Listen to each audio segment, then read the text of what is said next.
Whew. All right, guys. It's good to see y'all again. I feel like I haven't had a lecture with you for a while, but we've been mentoring and stuff, so that's good. You guys are, was this week 4, day 1? So this week's, the overarching theme is going to be more front-end development. Today we're going to start with an intro to CSS. I don't know if people have had, sometimes people come and HTML and CSS is something people have had some experience with before. If you haven't, that's fine too. But this is a common feeling when you're working with CSS. We're going to go through some of the basics today, but throughout this week and today especially, if you find yourself just like battling with CSS, kind of fidgeting, making one adjustment, and then everything changes and breaks, that's a natural experience, and I wouldn't have you guys have it any other way.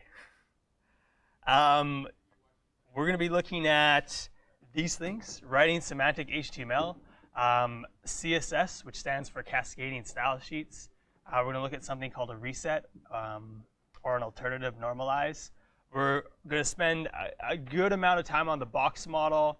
We're going to look at block elements versus inline elements. We're going to touch on float. And then we're actually going to continue even more than this. We're going to look at the rules of specificity and some other things in CSS. We have a lot to cover today, and I don't think, after this lecture, you guys are probably going to be experts on all of these things. Kind of think of it as just an intro, like interest topic lecture, where we can touch on all of the things, but then throughout your work, you'll dive into it a bit more. We're also kind of focusing on the building blocks of CSS. So we're not going to be doing a lot of cool tricks or things, but kind of building a base understanding of why a lot of things are done certain ways within CSS. But just a quick preface before we jump at it. We're back at it again with the boot camp. You guys are used to the pattern by now. We're going to be seeing more new concepts, but also, as the boot camp goes on, you're going to find the content is going to be less and less hand-holding. And that's by design, because we want you guys to get more experience with being able to search documentation, find resources on your own, and kind of build these complementary skill sets that you need as a developer. Because programming is important, developing is important, but also learning on your own and troubleshooting, finding which resources and documentation work well for you. Those are all important things. And similarly, there'll be a lot of new things that you're encountering within lecture. And if we don't go in depth enough on them in the lecture, take a note and do some exploration outside of the lecture, as well as, of course, always ask questions during these times, because that's the biggest benefit, I think, about these morning lectures. Like, we could replace these morning lectures with like videos that you guys watch, but the benefit of me being here is for you guys to ask as many questions as you find helpful. Throughout this week, you're going to be working on a project called Tweeter. It's kind of like a Twitter clone, but you guys get to make it. It will be a full web application. I'm going to run up a version of it just so we can kind of get an idea of what you'll be working on this week.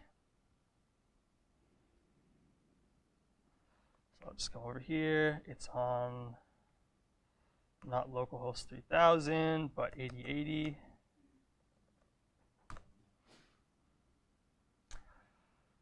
So this is kind of the default styling for the project that you'll be making. We can see a nice big list of tweets.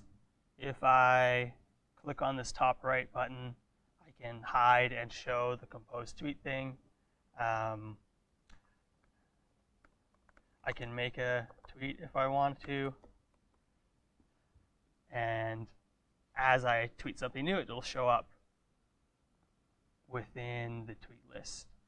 Each of these guys has some hover over styling. You guys will be responsible for all of the routes, all of the kind of development type of things that you did last week. But in addition, you're also going to be designing the CSS, the HTML mockup. It'll be guided so that you can get a style similar to this. Of course, if you want to flex your creative skills a little bit and kind of play on how things get shown, feel free. But this is a nice introduction to styling and front end development. Cool. So like I said, one of the things we're focusing on today is the box model behind CSS. And this kind of gives us a good history of how CSS was created. There are like many new things that you'll encounter within CSS, such as like Flexbox and Grid, which are great tools and things that you undoubtedly will and should be using. But we need to understand the older fundamental CSS things so that we can build upon those with the newer, kind of more useful tools. So if it seems like we're kind of 10 years back CSS, it's because we need to understand those like fundamentals before we go and get the new shiny stuff that are really helpful. We're not going to be focusing on CSS frameworks today. We're not going to look at Sass. These are things that you'll be looking at in future weeks. And also, we're not going to be focusing on HTML. We're going to start with a brief look at what semantic HTML is, but we're not going to like dive too much into that. I think that's something you guys will explore on your own if you haven't already begun to. So starting with our actual content, semantic HTML, this is the idea that a tag should be expressive about what it holds. They're a group of tags whose names describe their purpose. So I have a layout here, and this is my little site on rocks. I've got like a div at the top where I just have the word rocks, and then I have another div with some grouping of things. There's like a little emoji, or we can think of it as like an image, maybe a subtitle, and then at the end I have like a div with like nothing in it. So maybe to me this markup makes a lot of sense because I've decided what this will represent. But to you guys looking at it, it really looks probably like nonsense, and it's very hard to make out what I'm trying to do with this layout. If opposed to doing this kind of classic just div tags for everything, I tried to use more semantic tags. I could have something like this, still like not a great layout, but now it's a little more readable. So at the top I have a header. That's something that we can think about and understand just based on the tag name itself. Then our big group in the middle, we have an article. Inside the article, we have another breakup as a figure. And then finally, at the end, we have a footer. So we'll look at how different tags behave in a little bit here. But the one thing to note is that these semantic tags are going to behave the same way that my div tags behave here. They don't add any extra formatting in terms of HTML.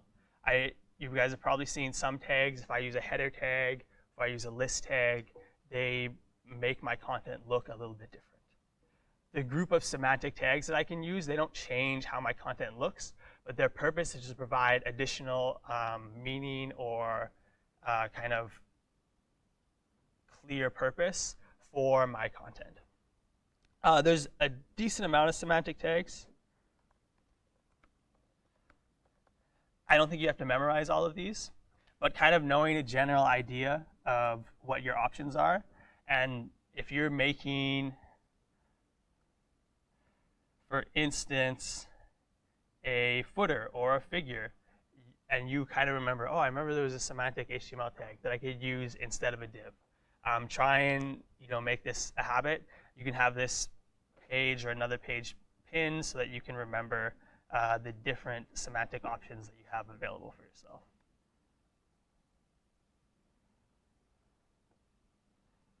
Yeah. Is it a bad idea to make your own? So as we go forward, you'll be able to make tags using different frameworks, but currently right now you should probably stick to these base ones and the traditional HTML tags that you have. But you will get to make your own tags eventually. The biggest takeaway from this lecture probably is to use Chrome Developer Tools.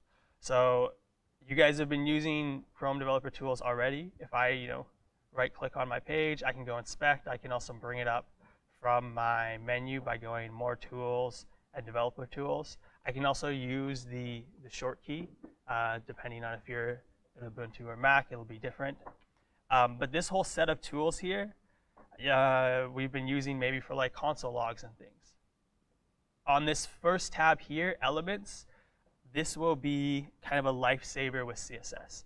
The Elements page or the Elements like tool will give you a division between the HTML mockup and the CSS applied to it. So quickly, you can inspect an element. Let's look at this kind of title here. This tool particularly, a little square with the arrow. If I select this, it will let me hover over different elements within my page. And if I click on it, it will be selected both in the Elements window and my Styles window. So this header here has this set of styles applied to it. I can, disable and enable some of these styles. I can also come in here and edit, and we'll look at those in a second. But always have this tab open as you're working with front end and stuff. It'll save you tons of time. And we'll look at some tricks and tips as we go forward. But let's start with what exactly is CSS and what does CSS mean? So CSS stands for this cascading style sheets. And one way to think of it is that CSS is kind of like a tiered waterfall. So we just have a single waterfall here, but those like really big ones that like pour into one pool and they overflow into another. That's a nice way to think of CSS. It has a cascading algorithm that determines how to find the value and styles to apply for each document element. So each HTML tag, this CSS algorithm is looking from different sources to find what styles are applied to it. Practically, a style gets applied either embedded, which means within the HTML page, we have two HTML tags called style, and between it we put CSS markup. Or it gets linked to externally, so we can have an external file that is a .css type that has CSS markup inside of it.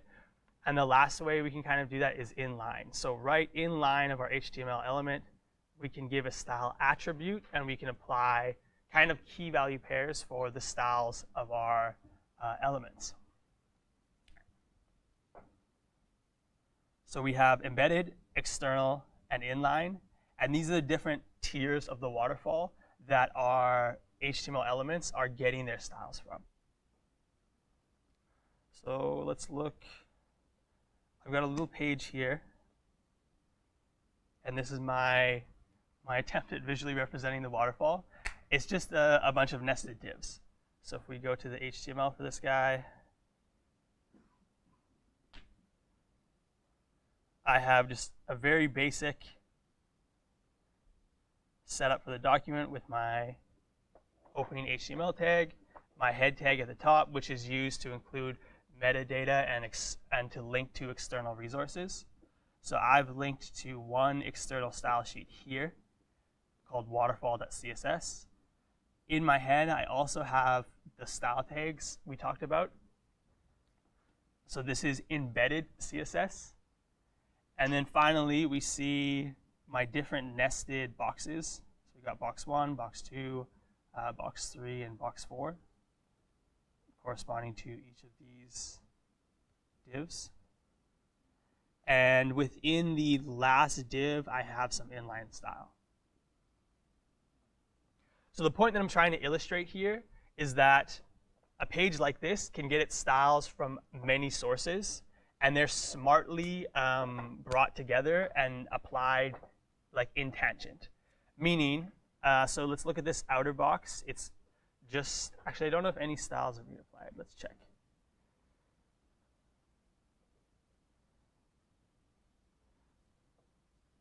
So the outer box is called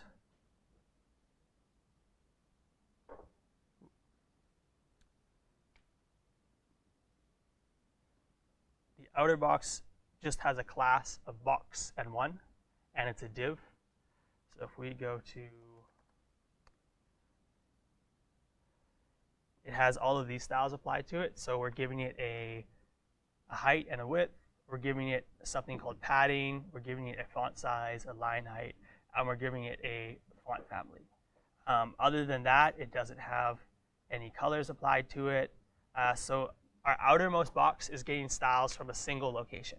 So this is our least complicated one. And then if we go in and expect it, we can look at the outer box, and I can see that it's getting a bunch of styles here from that div, the height, the width, the padding. But then if I go to the second box, I now have a background color in addition to the div styles that we saw in the outer box. So we have these styles plus a background color. So we have two styles being applied from the same external style sheet. That's not that interesting. If we go to the third box, we now have a dot inner being applied, giving it the font color white and the text color, or the text decoration, some metallic tilt. It has a different background. And now we have style coming from both this style sheet, waterfall.css. We have the div, and we have 3. But we also have style coming directly from the HTML page via this inline style here, applying inner. And then finally, the last one, we're getting styles from a bunch of locations. We have style from something called element style. We have from that same inner thing, and we have from, these are from, if we look at the location here, the external style sheet,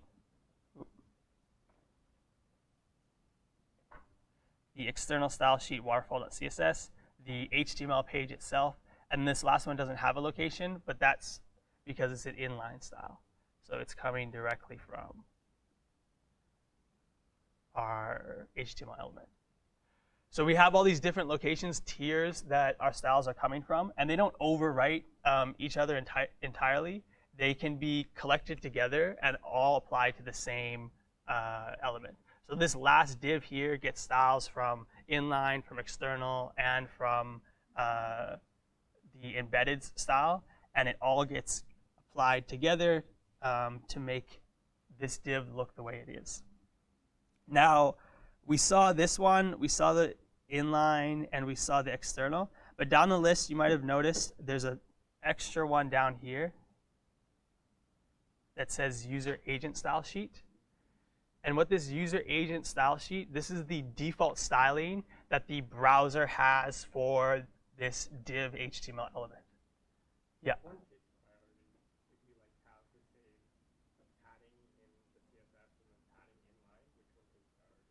Yeah, so the CSS algorithm we're looking at right now only determines where the sources come together in terms of deciding which one gets applied, because for instance,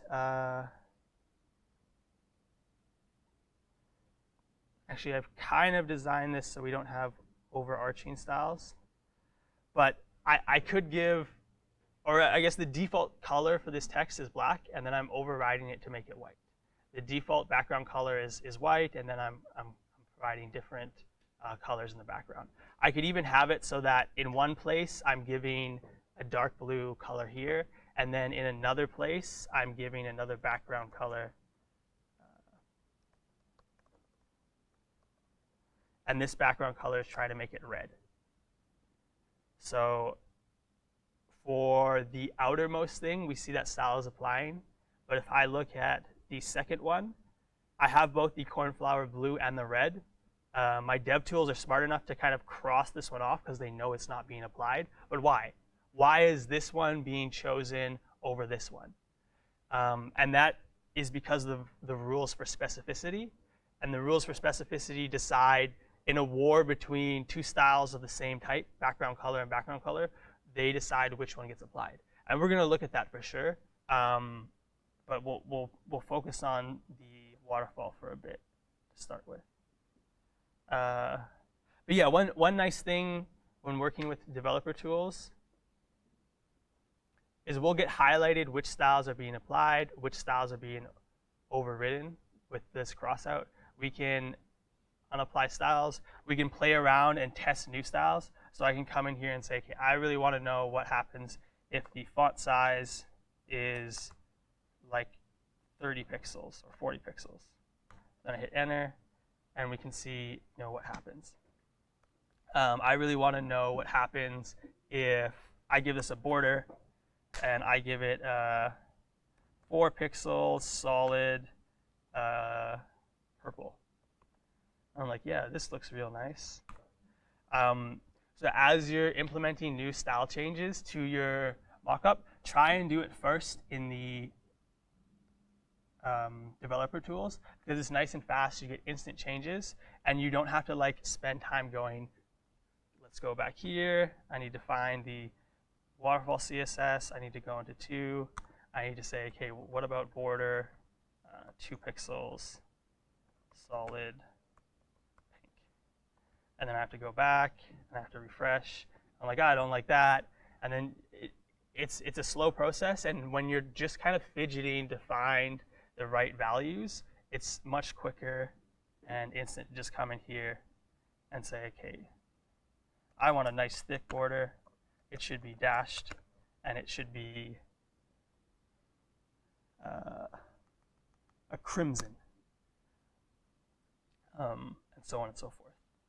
This is also a good place to check. Like sometimes you try and apply a style, and it's like not showing up here, and you're like, how come I told this whole thing to be red? How come it's not showing up? Go in, click on that element, see if the style is showing up here at all. If it's not showing up here at all, then you've applied it wrong. Or the other option is maybe it's showing up here and you see it crossed out. And we'll look at a couple tricks to get around that when we look at specificity in a second. Yep. You just mentioned that Chrome has some default message section on all pages. Mm-hmm. Right. So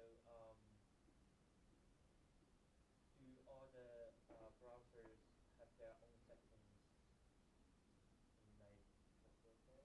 Yeah, that's a great question, and that's something that actually, well, almost the next thing that we're going to be looking at, because that is an issue. Like if Chrome has a user agent style sheet, so it's default styling for a div that does it one way, and then we open up Firefox and it's doing it a different way, that's going to create inconsistencies in our design, and that's a really important thing to take notice of. Just quickly, the syntax for our CSS, we have what's called a selector list followed by open and close curly brackets. The selector list is the list of things that we want to apply the styles to. So our selector list could be like HTML elements like divs, h1s, lists, we could use the semantic HTML things we saw like footer, header. And then this is followed by a list of property value pairs. Property is the type of style that we want to affect, and the value is what we want to change it to. So we saw like background color, red, background color, blue, so on and so forth. Beyond just selecting for HTML tags, we can also select for IDs and classes. And IDs or classes are kind of like labels or hooks that we apply to our styling, or to our HTML, sorry.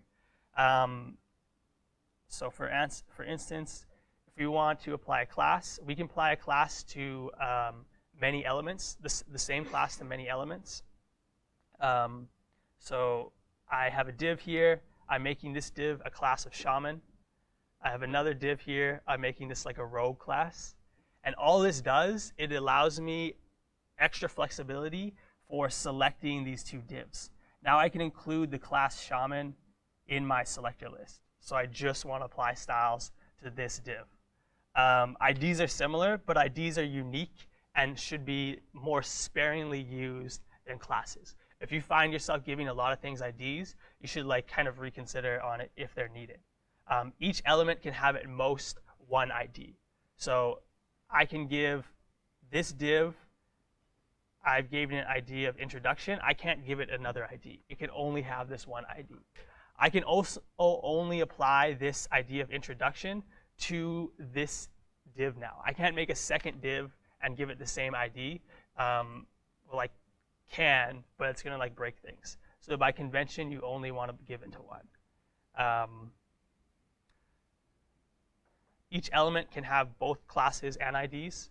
So I could give this guy a class of rogue, an ID of shaman, and then it'll let me, select different elements based on their IDs and classes. This is a couple ways that I can use a selector list.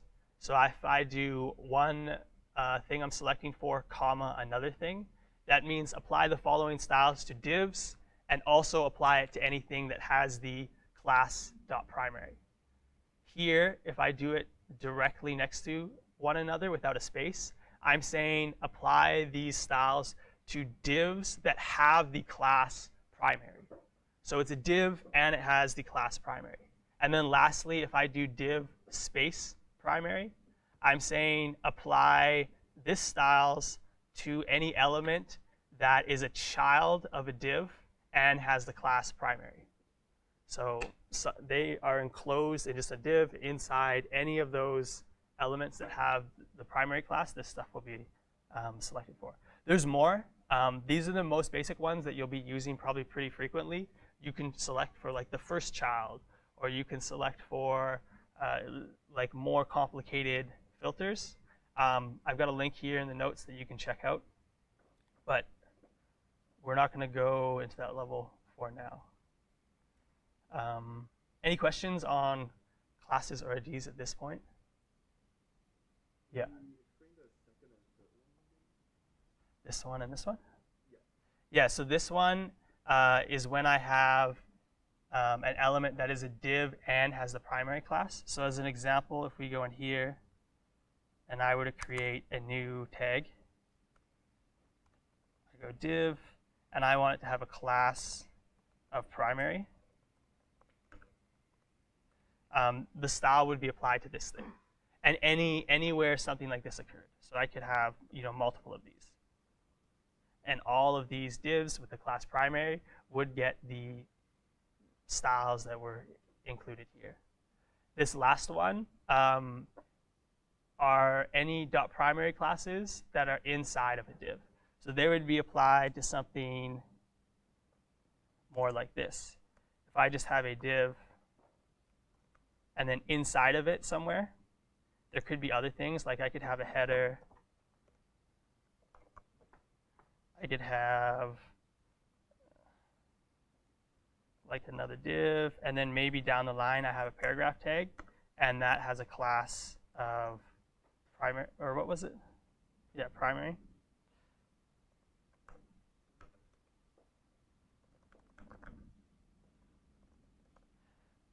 The style would just be applied to this element here, or any element inside this div that had the primary thing. So I could also say that I want h1 tags to also have that same style applied to it.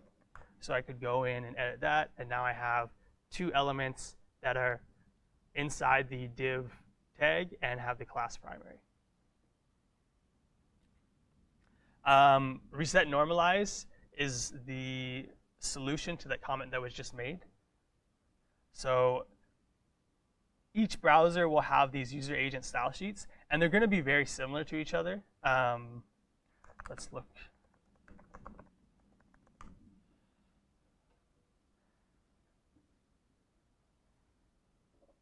So this is like kind of what the default styling looks like. When I have an h1 tag, it's a larger font size and it's bold.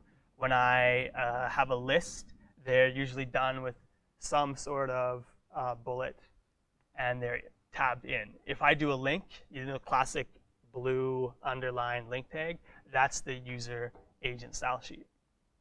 And actually previously, this idea of user agent style sheets was more important, because browsers have not had the most peaceful history. And there's been times in development history where, like, Explorer versus another browser, they're really vying for users.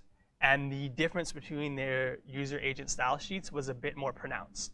So you would have, still very basic user agent style sheets, but a little more different from one another depending on which browser you're using.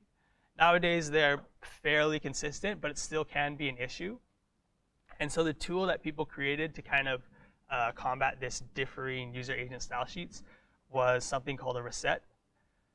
A reset is removing any default browser styling, which is, like we said, often called the user agent style sheet, and setting it to 0. So you're removing any styles from any element. This guy here is one of the most famous resets, and this is just what it looks like. You're selecting every single tag that can exist in your markup, and you're just giving it like a margin 0, padding 0, boarding 0, font size just basic, line height 1, styling no quotes, no tabbing. You're just making it so that every tag will just look like this simple like word here, simple. So what people would do is you include this as an external style sheet, this reset, and then you build your styles on top of that. So you have a nice baseline, no matter what browser you're using, will be consistent, and your styles will perform consistently, the ones that you apply after that point. So this is a tool that works, but something that people kind of felt after using reset was these user agent style sheets, they're not like purposeless. Like they provide style that is intuitive to what the content that they're doing.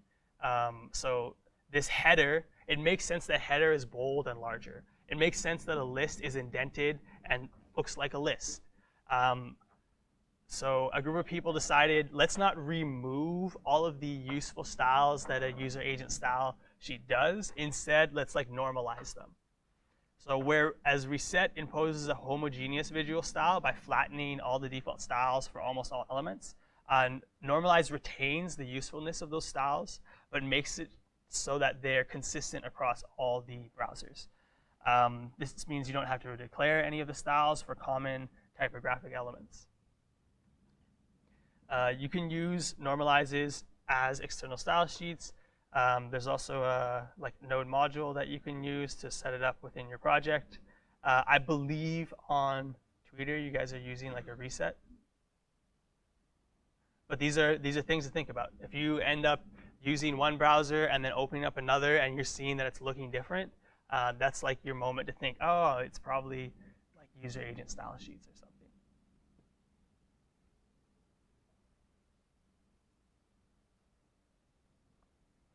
How many of you guys, like, who here has like worked with CSS and HTML before the bootcamp?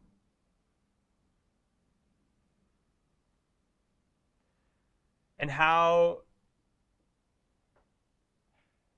what is the biggest difference you guys have seen between something like HTML and CSS and JavaScript? There's no logic. Yeah. I mean, that's probably one of the biggest ones. But what else? Or maybe like stemming from that, what does that mean?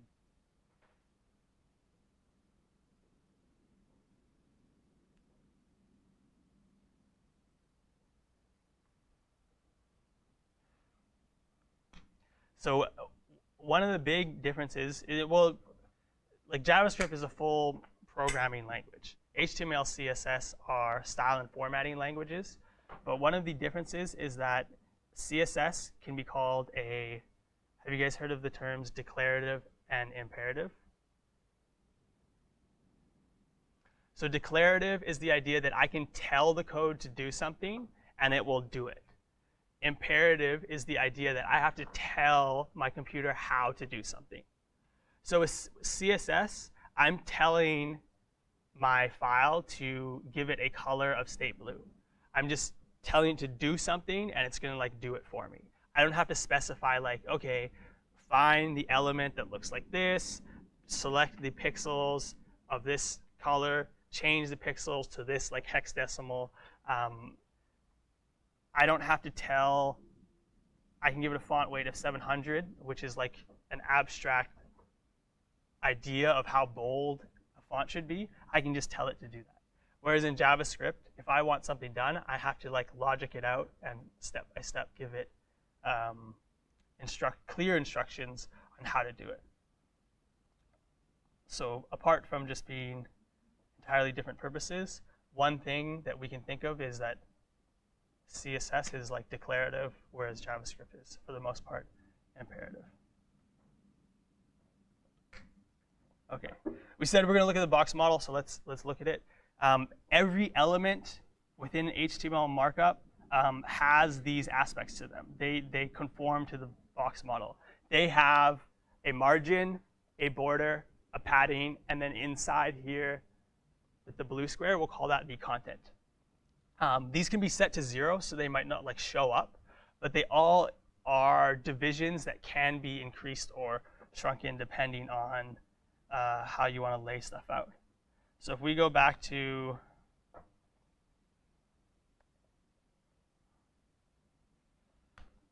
what was that page we were on? So we look in here, and I go to our developer tools, and I look at, there's some styling being applied here. This star means to everything. If I go in here and I give everything a border of 3 pixels, solid red, I see that my view kind of lights up, and we see these square boxes appearing everywhere.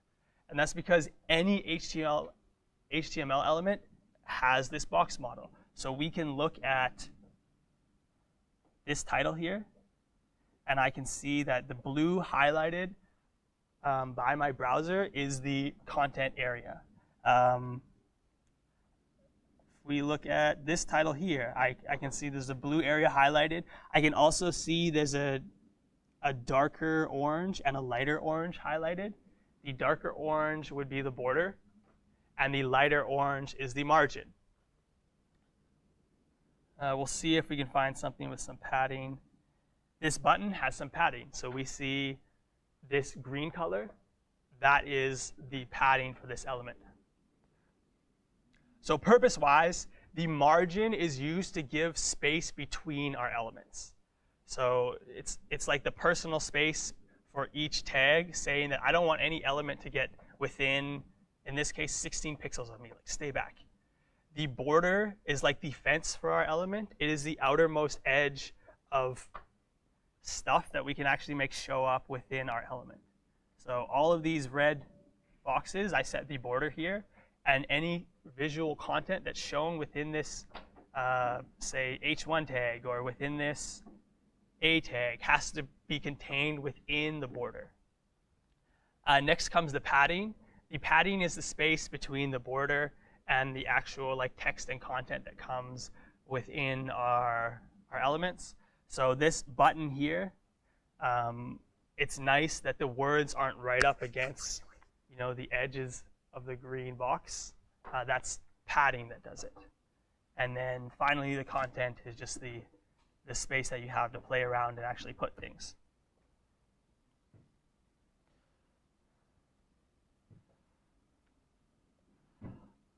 So here,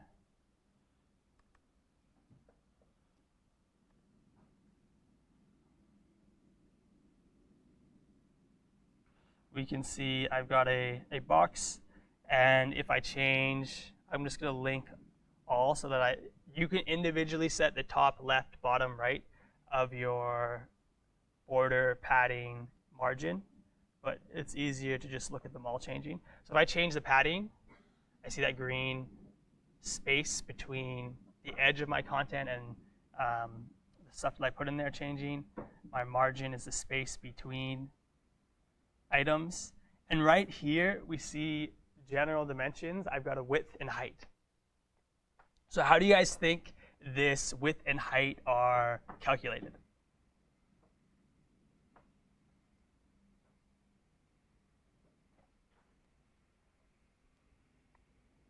Like, what CSS numbers within here affect the width?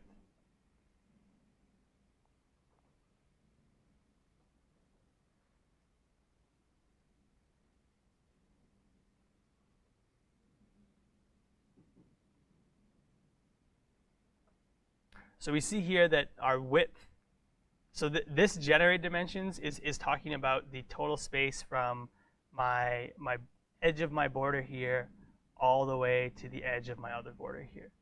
The width here is just talking about the content width. So just from that, I can see that if I change my width, and I want my width to be 200 pixels like it was, my actual generated dimensions are now 290.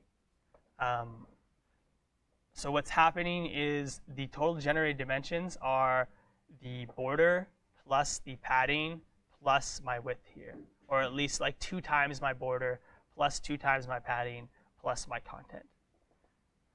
So my entire width is 290. If I increase my border size, that width goes up.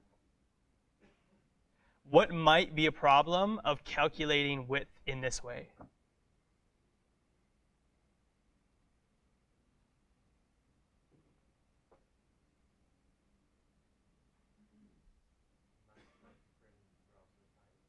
Sorry?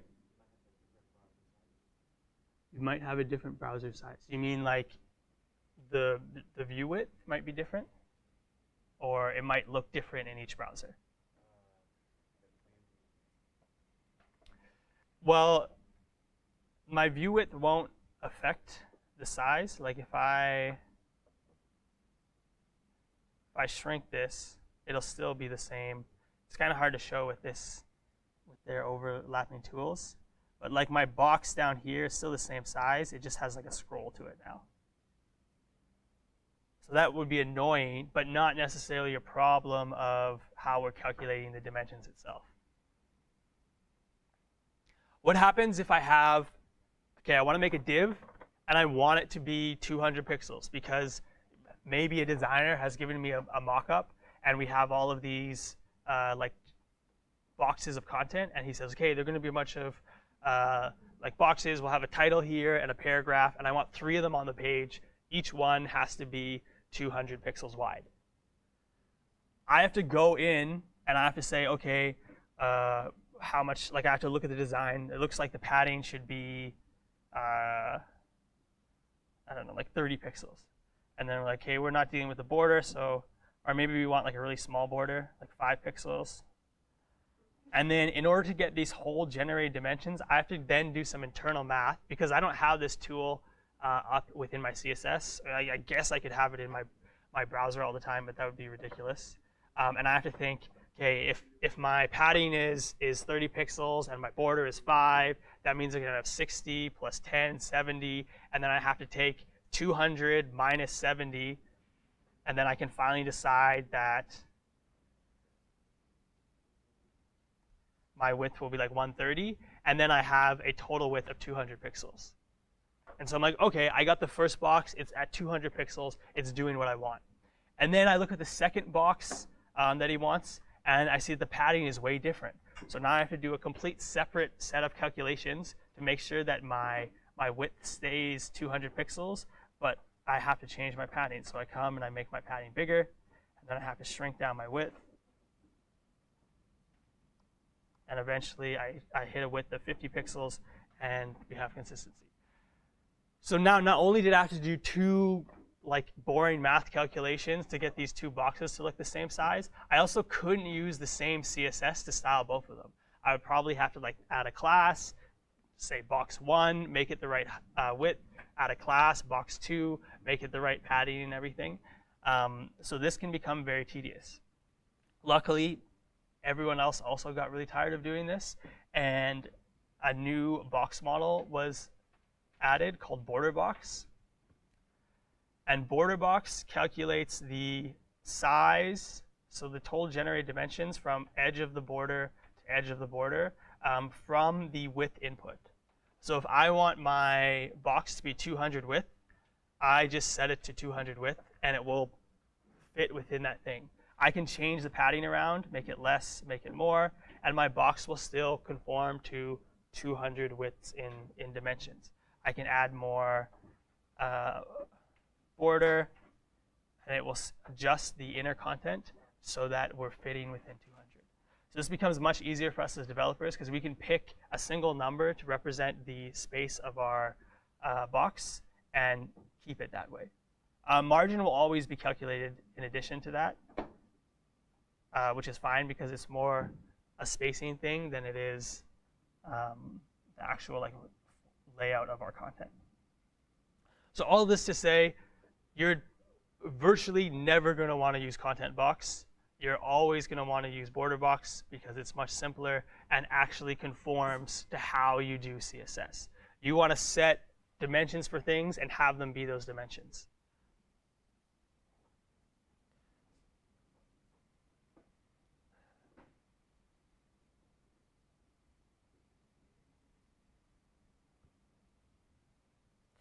Luckily, this is like pretty easy to do.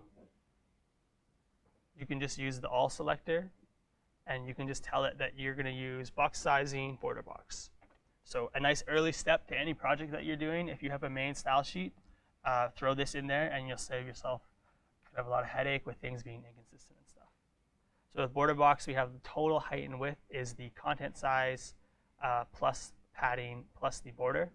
We set this one number, and we get the total size of the box. Whereas with content box, we had to set the height plus the padding plus the border. You cannot set the total size of the box.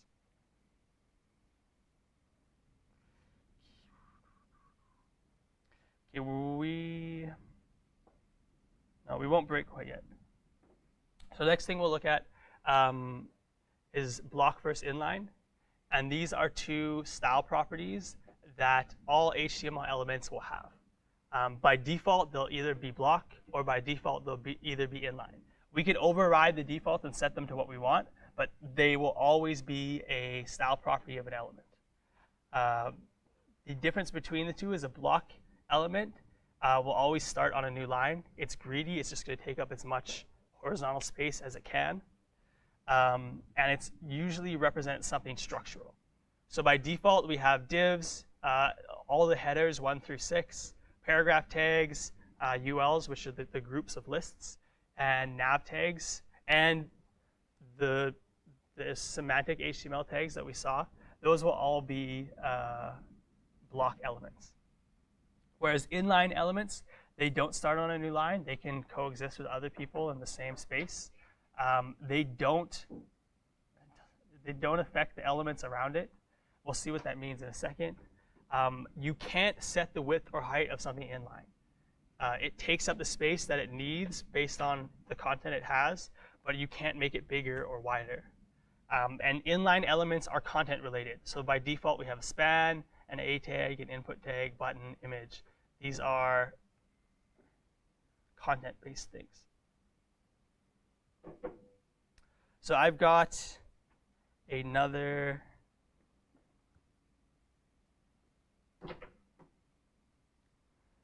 HTML page here, and it has nothing in it so far. Well, it has like very basic HTML skeleton. I've got a reference to a Google font, just so it'll look a bit nicer. And I've got a reference to a style sheet called block.css, which we have here. And then in the body, there's nothing. So if we go and look at it,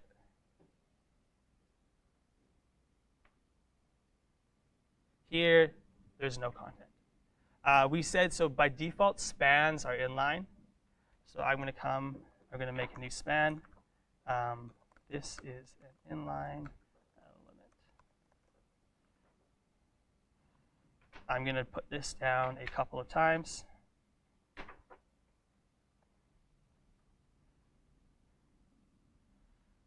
Oh, also, in my block CSS, I've just applied some styling to make it look nicer. I'm using that Google font that I imported. I'm making the font size big and bold, and I'm giving it this like slate blue color, which to me really looks purple. Is this purple or blue to you guys? Purple? Right. Me too, but it says slate blue, so maybe we're all colorblind. So let's look at the inspect. These are all inline elements. That's not great. There we go. And we can see that this is an inline element. It's taking up 2 rows, but then it's allowing this second one to start right after it. If I resize my screen They kind of like flow nicely together. Here they're all appearing on the same or on separate rows, but that's just because there's not enough space for one of the words to jump up. So inline elements behave like this. If I go and say, okay, I'm going to add a new style to spans, and I'm going to give them a width of like 900 pixels. Oh, not a width. Let's do a height. A height of like 900 pixels. And then I'm going to give them like a width like 400 pixels. And I go back here. Nothing will have changed. Because inline elements, they're not structural. We can't change the sizing of them. What we can change the sizing of is block elements. So by default, we said that divs were block elements. We can give them a height and a width. So let's make them 300 pixels by 300 pixels. I'm going to give it a background image. What do I have?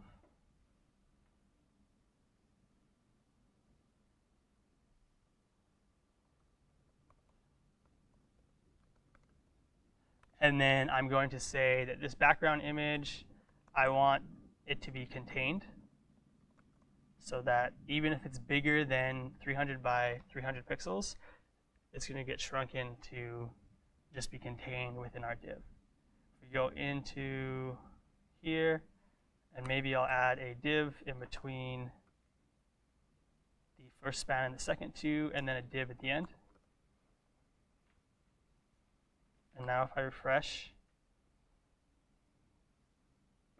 I have one inline element followed by a block element, followed by two inline elements, and then finally a last block element. No matter what I do for resizing my screen, these blocks are going to take up the full horizontal width, even if they don't need to. So this blue is the actual content size. It only needs, that much room, but it's not going to share its excess space with anyone. And I've set it to be 300 by 300 pixels. I can change that. I can say this one I want to be even bigger. It's going to be 800 pixels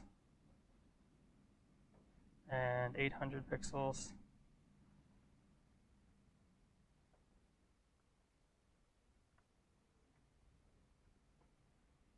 So inline elements will not share lines with blocks.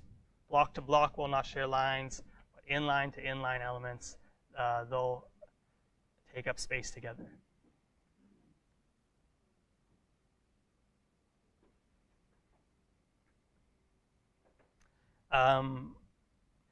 But in the real world, we rarely have elements that are just like one-offs by themselves. Meaning a nice layout usually has nested elements. We have a header that has things inside of it. We have a menu that has other sub things inside of it. I might have an article that has both an image and content. So we need to think about how these block and inline elements behave together in a bit more depth. So for example, what happens if I take an inline element and I put it inside of a block element? Any guesses?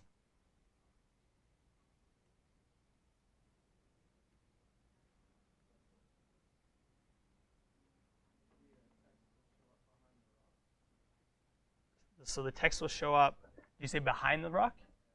Yes, so that's one thing that might happen. So this is our one here. The text shows up inside of the block element. And in this case, well, it's not super obvious because the text is only overlapping with the background object right here. But it looks like the text is in front. And that's just because we set the image as a background image, so it's always going to be behind the content. But nothing really exciting happened.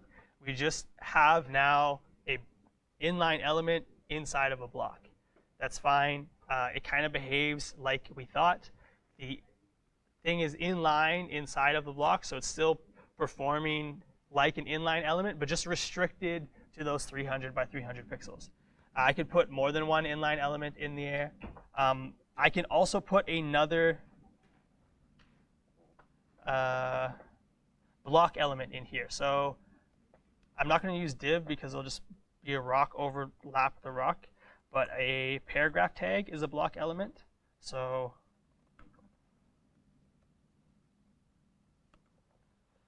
we'll write that. And so we get block text taking up all the horizontal space and then forcing this poor inline guy to go outside of his homelands. So inside of a block, we can put inline, we can put block, that's fine. The problem is if we now decide, okay, inside of this inline element, I'm going to put a block element, so a div. What will happen if I do this? So let's think about this conceptually. So an inline element is non-structural. It's not going to take up space. It's just going to take up content. We can't set a strong height and width to it, and it should share the line with other inline elements. But a block is kind of the opposite for all of those. It should be inside this inline, taking up as much space as it can. We need to give it a height and width. So what will happen if we put a block inside of a span?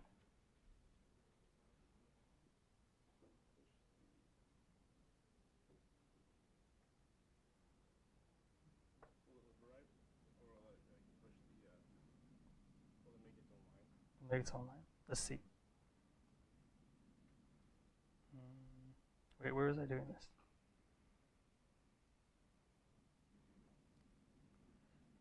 I'm going to clean it up a bit.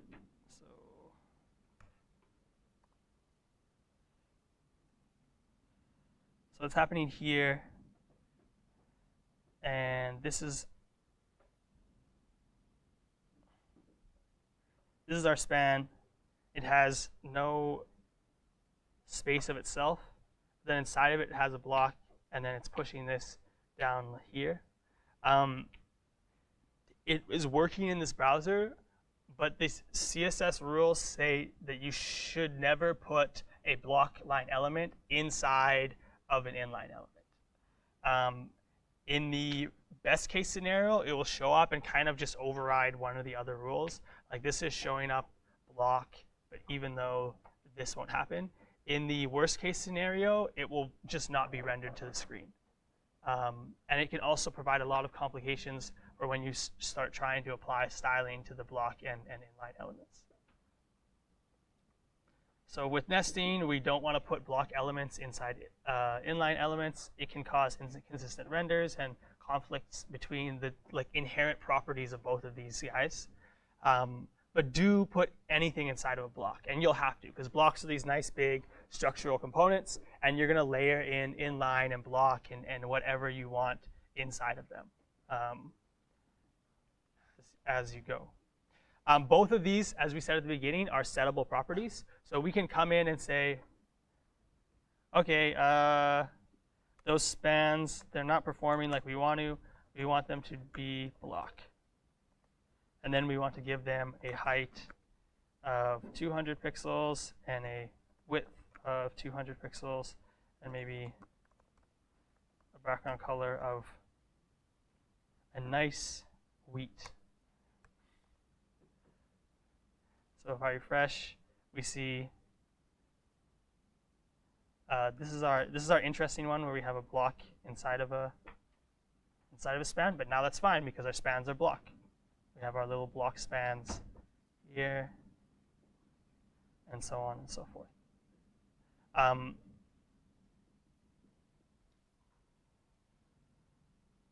So you can change them. Whether or not you should do that too much, probably not. I wouldn't change the overall display properties of element tags. If you want to choose a specific one, use a class or an ID, and you can change the display properties of that. We're going to take a 10-minute break and come back at 11:12. think of any questions you have had on anything we've gone over in that time. We'll stop for questions when we come back, and then we'll look at a couple other CSS stuff.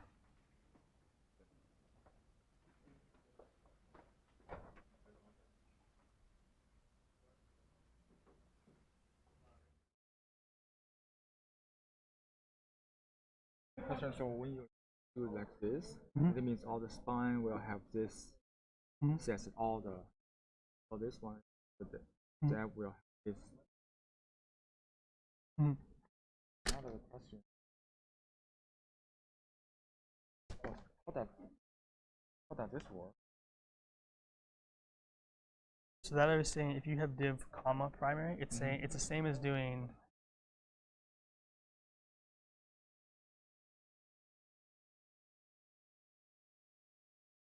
I have something for div and something for primary, but it's doing it together. So it's div and primary one. Or div and like means all the primary Yeah, service. yeah, Oh, yeah, yeah. oh. No worries.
Mm-hmm.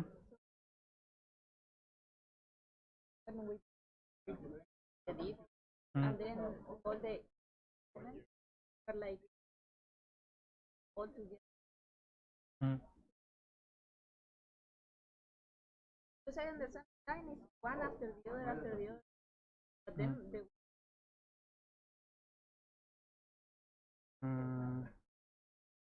Let's look. So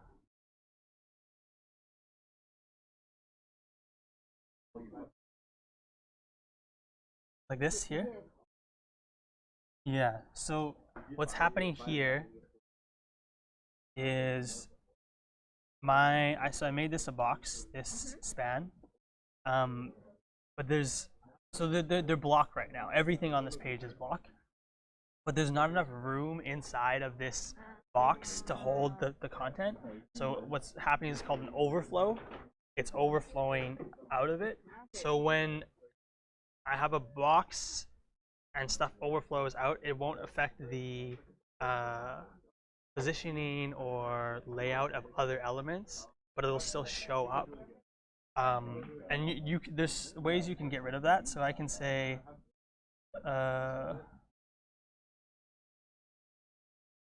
span. I can say for spans, I want the overflow hidden, and then it'll look a lot more sensical, but there's more words than this, but they're not getting shown. Okay. I can also do like overflow scroll or something.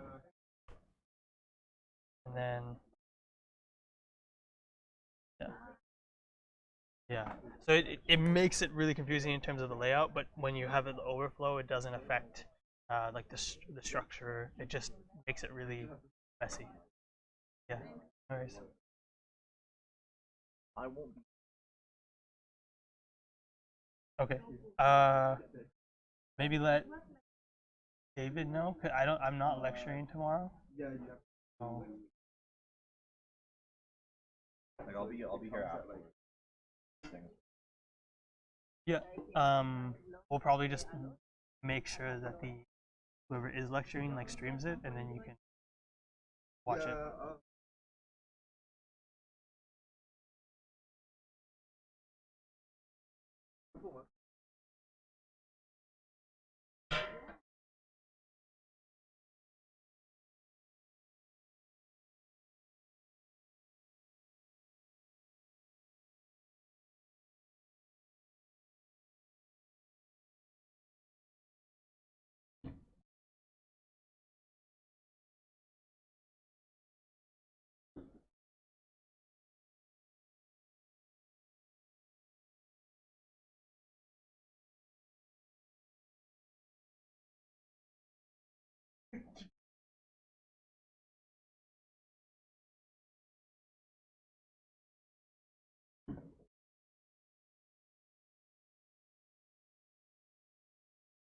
Hmm.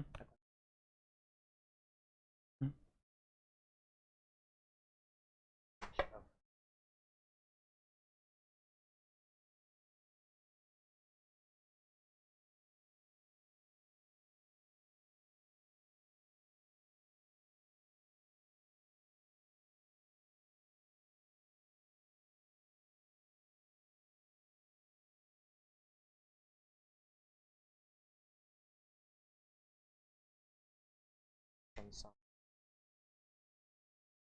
Hmm.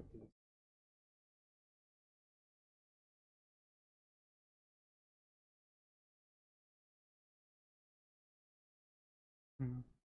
Yeah, we'll look at that. But the summary of it is, so if they're both classes, dot primary and dot testing, they're you decide which one gets applied based on how specific they are. But in this case, they're just both a single class. So they're both equal specific. They're both equally strong. So if I did a color blue, this one is red. The one that will be applied will be the last one to be red. So if primary comes first, style sheet, then testing comes later, testing will be override this one. That's not a great way to do it because I can start having styles from different sources. Maybe primary is in one style sheet, testing is another. It makes it kind of like unpredictable on whether this one or this one gets applied. So what happens is like you want something to applied or something, you just have to be more specific. So what I would do is if I wanted testing to win out, it's like it's testing for a maybe like div. I would just say div, things that are div and testing. So now this is more specific than this is. So all of these styles in here will win over any. And we'll look at how this gets determined between the two. Premier edge. Yep, exactly, yeah. I could also go primary dot testing. Speed. Well, depends how my layout looked. So if I had a class that had, or an element that had a primary and testing class on the same element, then I wouldn't do a speed. But if I had a primary div and inside of it was a testing paragraph, then I would do the space. All right.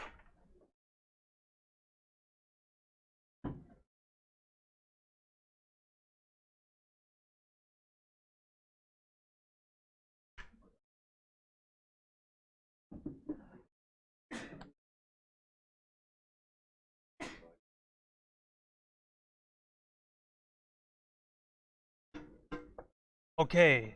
I had a couple questions over the break people came up. So one was over this. I confined the space of this span to be 200 by 200 pixels, and then we got like this kind of jumble of text occurring here, and it's kind of hard to see what's happening. But what is happening is this element here is confined to 200 by 200 pixels in space, but the content or the words that I put inside need more space than that. So they're overflowing outside of the element. And when something overflows from a block element, it doesn't affect the layout of other things. So one possibility might be that we think, hey, when this overflows, it should push down anything below it. But overflow doesn't do that. It respects the margin, padding, space of the element that it's contained within, and then only affects visually kind of a messy overflow like this. We could fix this a couple of different ways. I could make the height and width just bigger so it contains all of the content and I don't have this kind of mess happening. I could reduce the amount of content I have in here.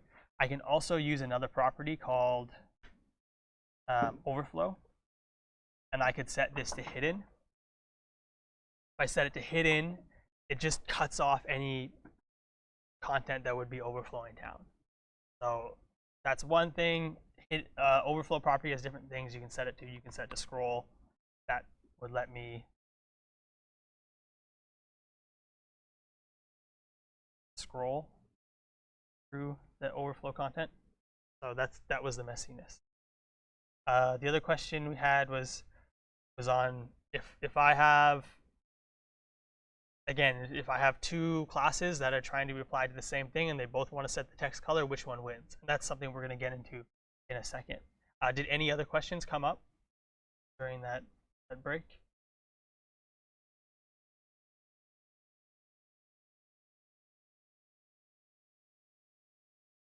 Yeah, that's the only one that you can't do. Next, we're going to look at floats. Floats are a layout property, but to understand floats, we need to kind of understand where they're coming from.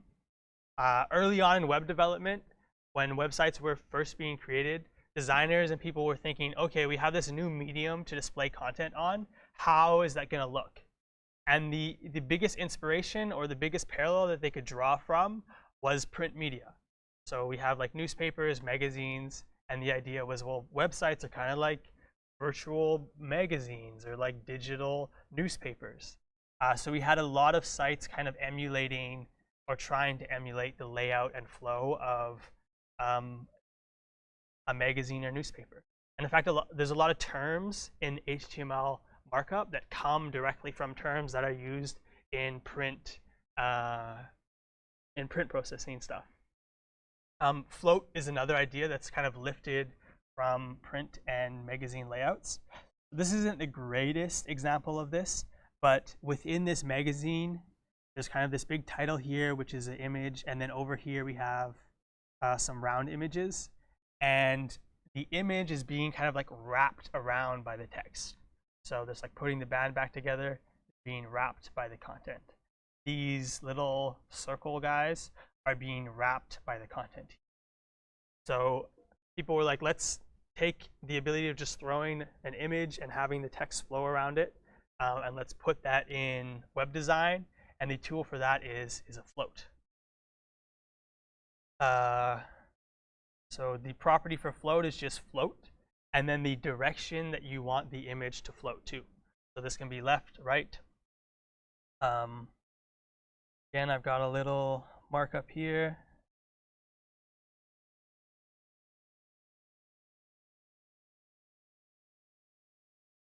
The HTML, I just have a bunch of divs with different boats and text inside of it. I'm not going to focus on that too much. But the CSS, our boats are the ones we should focus on. They're block elements that have a width and height, and their background image is a boat. And then to a boat, I've also added a secondary class, either left or right, which will make them float left or right. So if we look at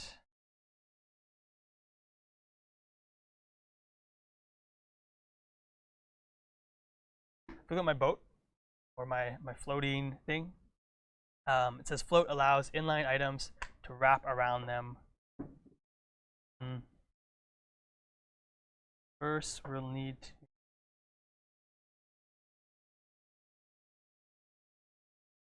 boat.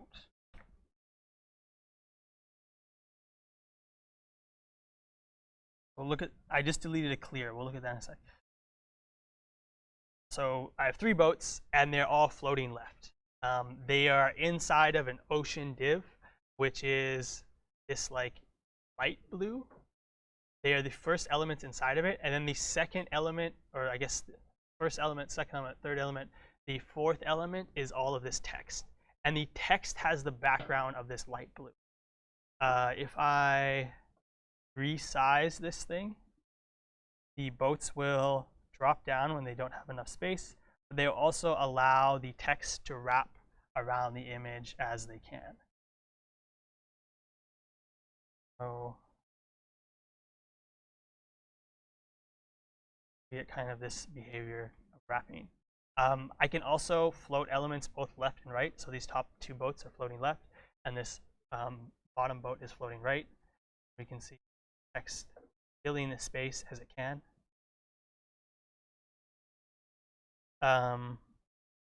Yeah, the one interesting thing, so where floats are nice is when you're trying to use this behavior.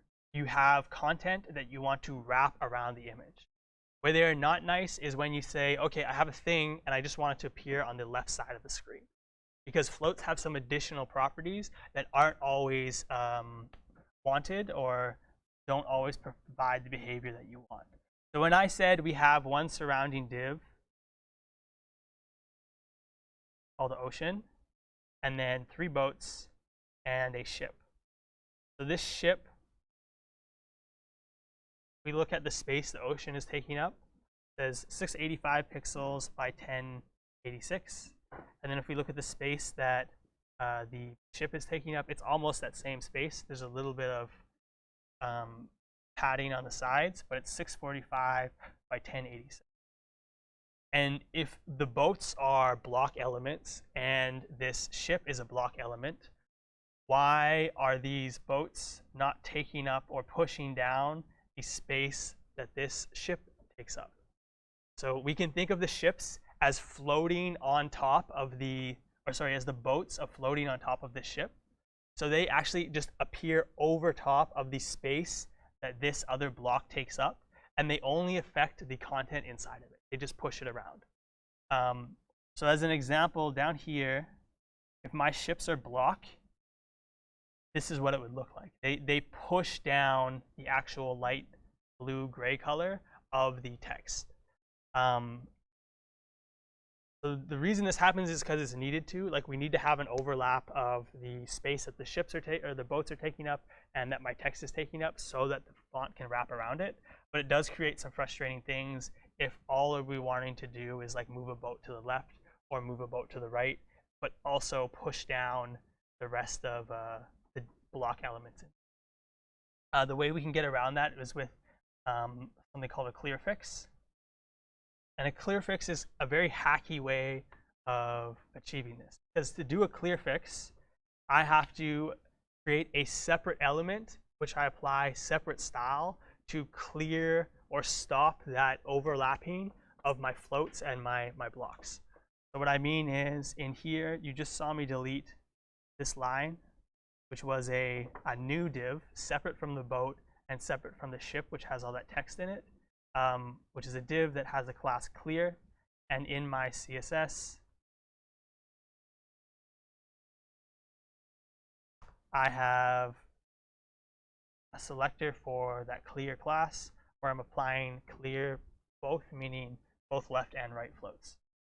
So if we refresh now, these boats are all floating to the left in that they take up as much space and kind of pop down to the left, but they're pushing the content, the next block element, actually down. They're taking up actual physical structural space, whereas before, without the clear fix, they're not taking up structural space, they're just moving content away from the visual space that they're taking. That sounds a little complex. It kind of is, because floats are not the best tool for doing this type of thing. When I just want stuff to float to the left and kind of do this responsive like pop down, there are better ways of doing this. We're not going to look at them directly today, but Flexbox can achieve a similar thing with much friendlier syntax and behavior. But if we do want this, we want that magazine style flow, then floating is helpful.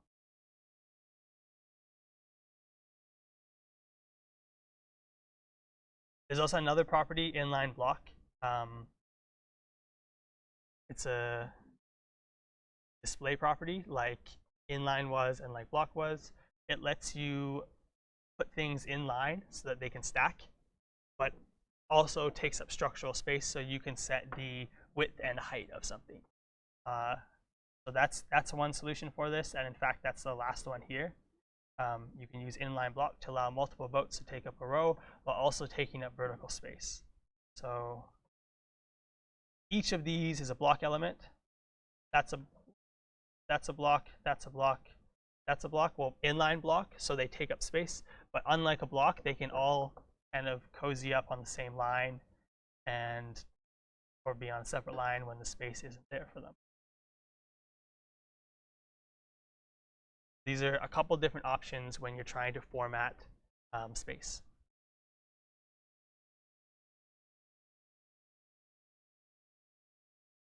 You don't need to be masters at floats. Just having an understanding of what their purpose is probably good. And if you find yourself moving away from them in the future and not using them as much, you're probably on the right track. So don't worry too much about being a float master. Looking into the future, kind of present actually, because these tools are very well adopted and highly used. We have both Flexbox and CSS Grid, and they're not an external library or anything. They're built in to CSS itself. They are a bit newer, so their support is somewhat less than like all the standard CSS features. But here we see that Flexbox has a like 96% complete coverage and like a 98.8% partial coverage. So unless you're developing for super old Opera browsers, you're going to be really safe. Similarly, and Flexbox it allows you to do positioning within a block element. So we saw some positioning here where we wanted our boats to be to the left, we wanted them to be in a row. Flexbox is all about positioning, and you'll see it, I think, Thursday or Friday's lecture. No, Thursday's lecture will come up a bit. CSS Grid is another tool. It also has almost complete coverage at this point, but is a little bit newer than Flexbox, and you'll see it a little bit less than Flexbox because of that. We don't go over it in the course directly, but it's something that if you're interested in thinking about layouts, it's something you can look up. Okay.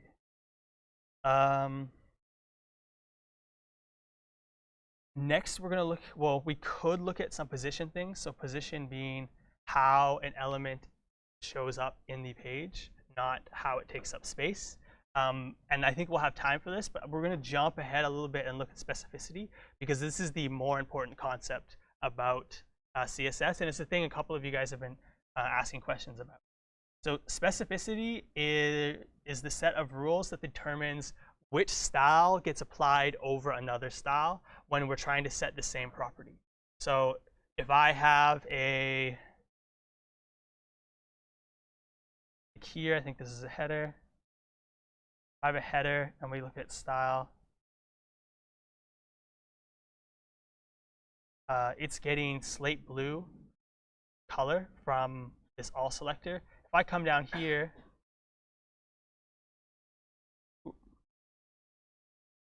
that's the, or if I go here, I guess, to the inline and I make the color red, what decides whether this color gets implemented or this color gets implemented? So we're seeing here that the red is winning out and we're getting a nice red color.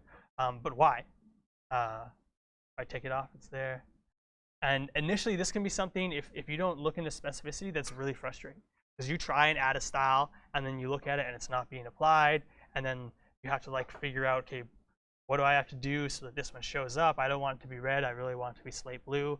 And it can be a bit of a mystery. But the way we're going to think about it is specificity can be determined based on a kind of, I like to think of it as one big number. So we have the number of inline styles that are used, the number of IDs that are used, the classes that are used, and then the elements that are used. And this is used in the selector. So we saw the selector is like, we want to apply a style to div, we do div curly braces. And so the number for this particular example, I would just call it 11.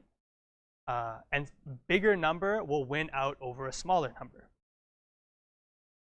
So a style with 0021 will have 2 classes and 1 element tag as a selector.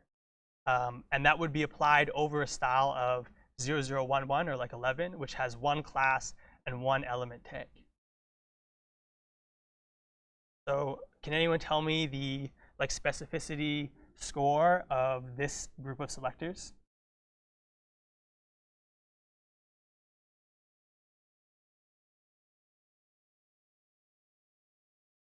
Zero was 4 numbers.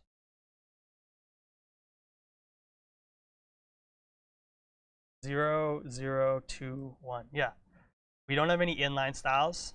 We don't have any IDs. When we have IDs with selectors, it's a hashtag or like number sign. We have 2 classes, the box class and the left class, and then we have 1 element. So this would be this example here actually, the 21. So we're gonna have some selector battles.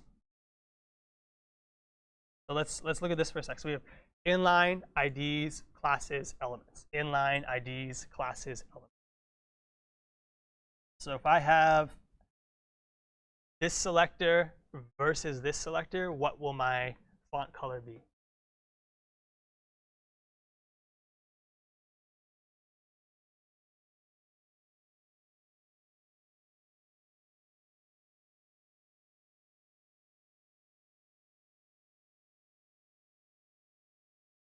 Guesses are good too. You don't have to be. What's our gut feeling? Which one would be applied? Red? Any other? Does anyone not think red? Okay, so we have a couple blues. Okay, so maybe it's like, well, I think blue will happen because this has more stuff. It looks kind of initially more specific. We're selecting for an element and 2 classes. Whereas this one, we only have a single thing, which is an ID. But when we look at the priority of numbers, it's inline styles, IDs, classes, and elements. So we can think of IDs kind of as taking up the 100 space. Like this is 100. This is like a hundo bill. Whereas like blue and ocean are like in the 10 space. So they're like a tenner. So red has a 100 score, whereas our other one would have a score of like 21 or 20 or something. So it's not just the number of selectors, but it's their importance as well. So IDs are the big guns. And that's why we said earlier that you don't necessarily want to be using a lot of IDs because of their power.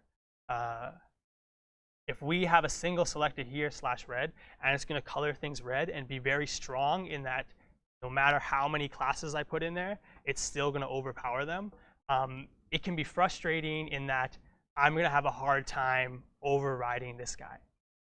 So if we make classes first and only bust out the big guns, the IDs when we really need them, then we're not going to have the problem of continually trying to one-up our old styles. Okay, let's look at the next one. So we have div. We have one element, we have a second element, and one class versus two classes. Which one's going to win this time? Are we going to get red text or are we going to get blue text?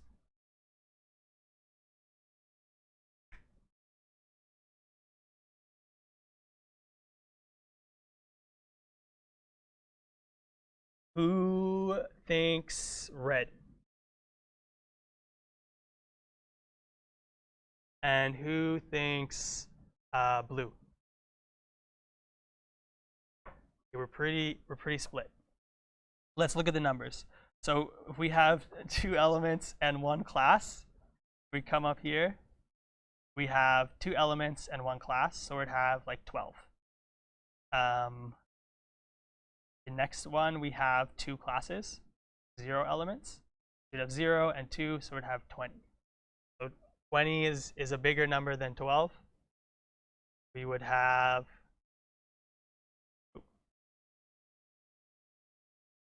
yeah, we would have this guy win out.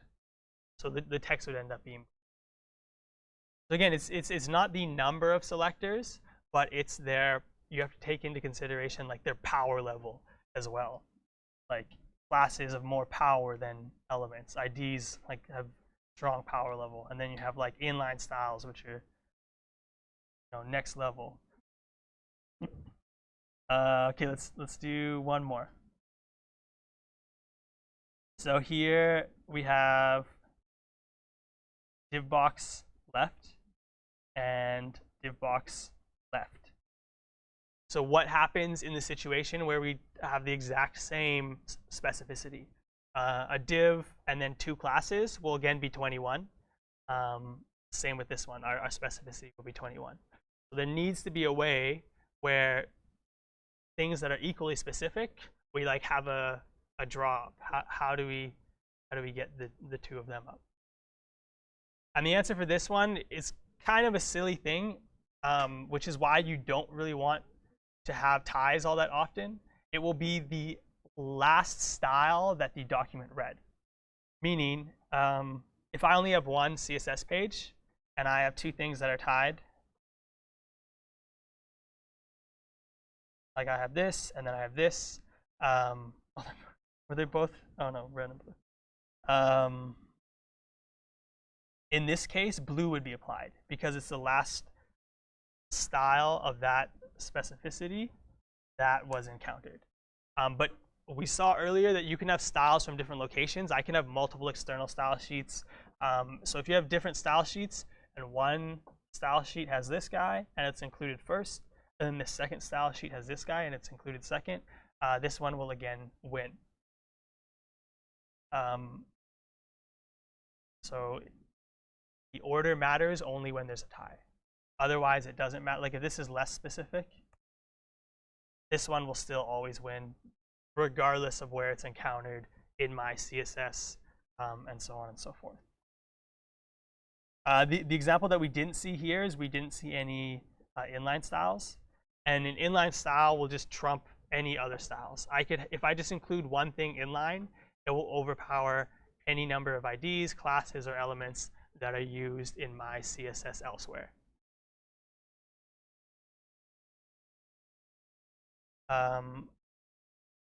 Any questions on how we decide how specific something is? Yeah. Is it in base? No, it's in base kind of nothing, meaning like, yeah, exactly. One ID will beat out a million classes. If I get 10 classes, it doesn't round up to become an ID. They can't like evolve or anything. They're just, we're in a very strict, restrictive caste system where if you're born a class, you never become an ID. Any other questions on this?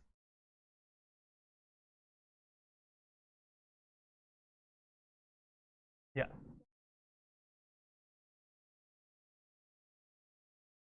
Yeah.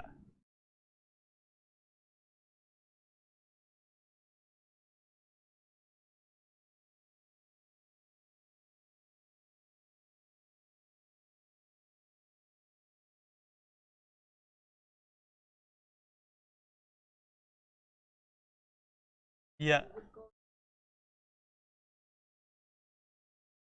Well, I like to think of it kind of like,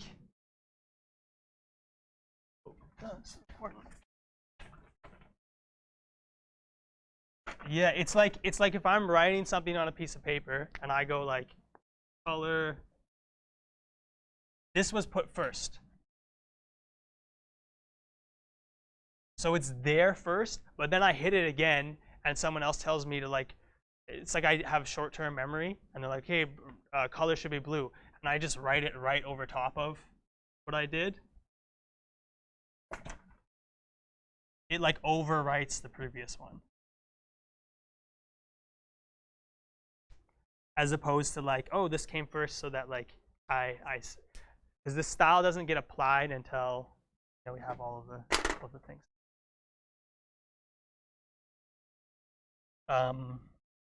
That's something you'll play around with if you find yourself like, oh, I have this left style and I want it to be blue, and then you apply it and it doesn't show up. You can look in the Chrome tools, and then you can also start doing things like, okay, I know that this left class is going to appear. I'm only applying the left class to divs, and that div is always going to appear inside of my maybe like header. So I can do this. I can say for all divs with the class left inside a header, apply the color blue, and then you can just add on more things to your selector list to make it more specific. In the most cases, because you're keeping it like class level and below, you should be able to become more specific by just adding more class selectors. And then if you have to pull it out of the back pocket, you can say, okay, it's not letting me apply the color to this. I'm going to add a new selector, or sorry, I'm going to add a new ID to this thing that I want to change, and I'm going to call it like, just call it blue, and now this will for sure be applied.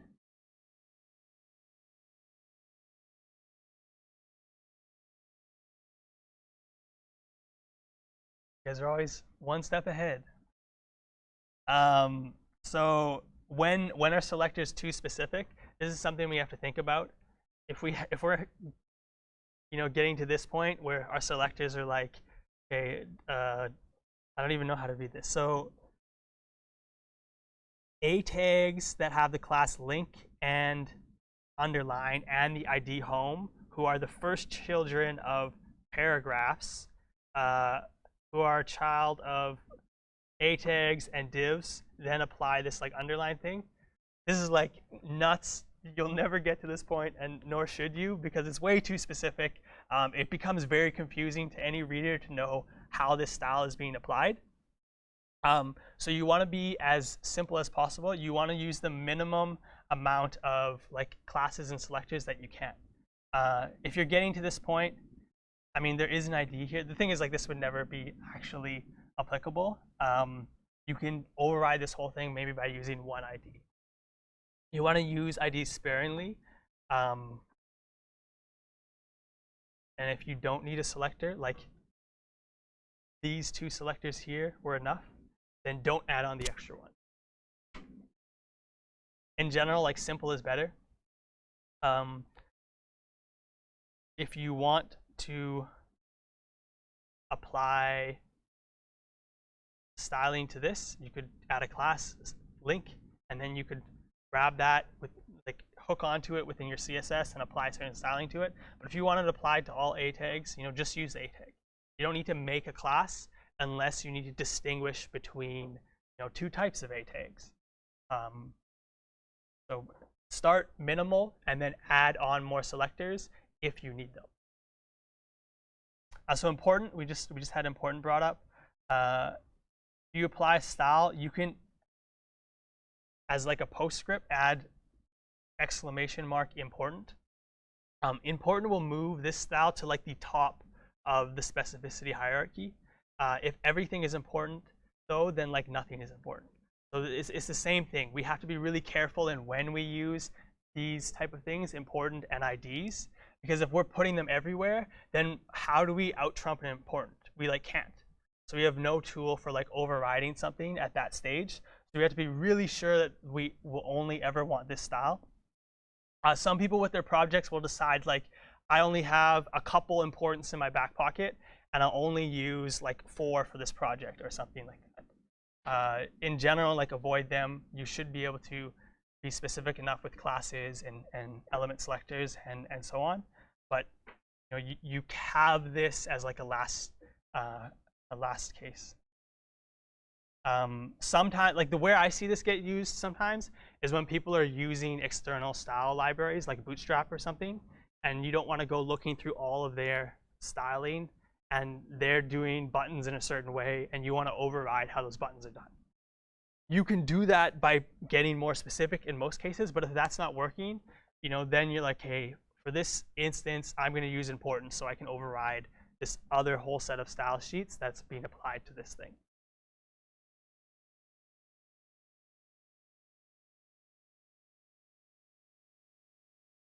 This is super late. We should have looked at this at the start. But you also have to think about like linting your CSS as well. So you want your selector, you want 2 space indentations, you want the spacing to be consistent between your keys and values, because it needs to be readable the same way your JavaScript has been readable up to this point. Lastly, you guys are going to be encountering frameworks. I would encourage you to kind of try not to use them as much as you can, at least for now. Because the problem is if you end up using all these frameworks and you don't understand the fundamentals of CSS, it's going to become kind of a crutch. You're going to know Bootstrap, but you're not going to know how to like apply like a certain style to an element on your own. They're very helpful, and we're not all designers here. Front end might not be our most favorite thing. So down the line, they can be very useful tools that you can and should use to save yourself time in development. But for now, try and experiment. Can I apply that style on my own? How do I get this thing to do what I want instead of just applying like a Bootstrap class to it? And all these things they're just an external style sheet that you're including within your project. So the same way here, we have our float CSS. Bootstrap has a really big, longer CSS file that we could include into our project. Oh, I said we'd come back and look at positions. But before we do, any questions on how general or specific we should be when we're applying selectors?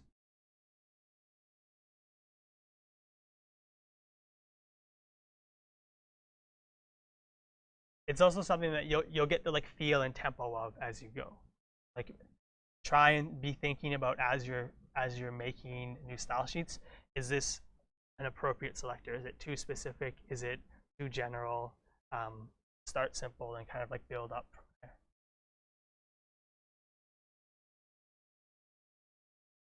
there. Okay. Said we'd look at position if we had time.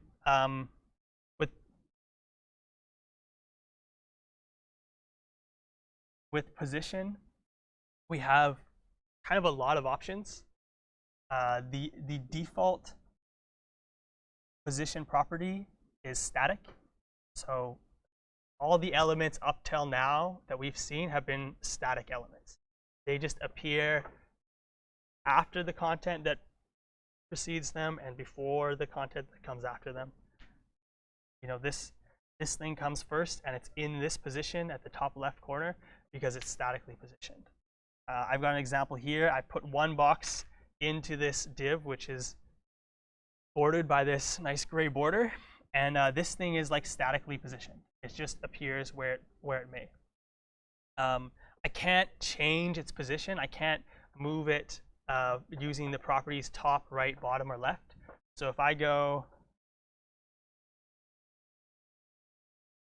down into here and I say, for this thing, I want it to be top 100 pixels. Oh, that is the, grab the correct thing. So this guy, I want this guy to be top 100 pixels.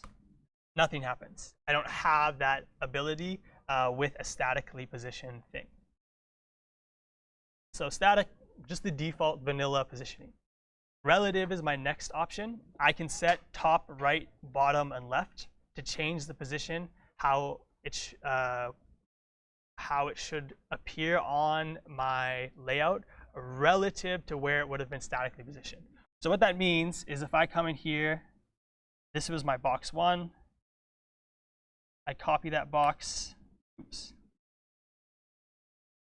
and I make a second box.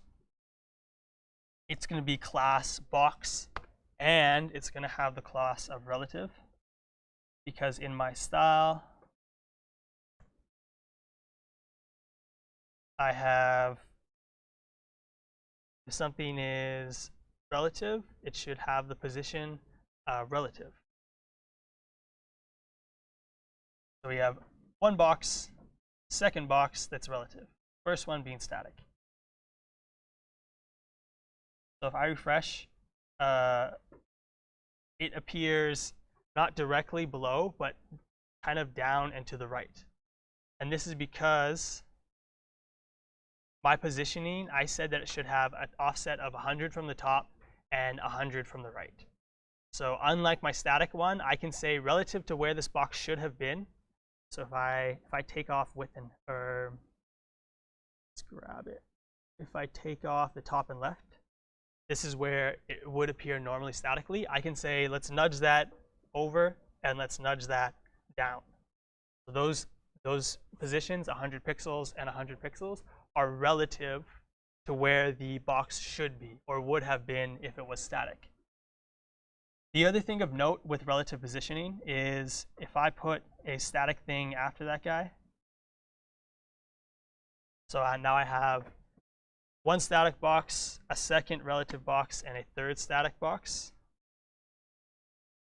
It's not super clear here, but something should look a little bit strange. I'm going to change the top to be 200. So I've moved that middle relative box down into the space where my third static box is taking up, but it's not affecting it. Like, it's not taking up the space that it appears on the screen. It's taking up its statically positioned space. So when I position something relatively, I change visually where it looks, but structurally, like the space that's taking up is still this square of space here. So relative respects its original structural position, but allows me to move it around. Yeah.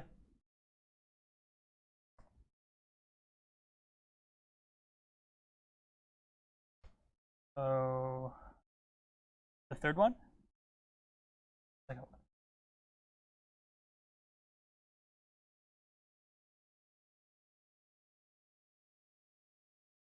Yeah. So in terms of how it's affecting the layout, this box and how, so its margin, its content plus its margin will be taking up the equivalent space here. It doesn't like show up when I inspect it that that's where its space was, but this amount of space is how much it'll appear here. And we can even see that if I take,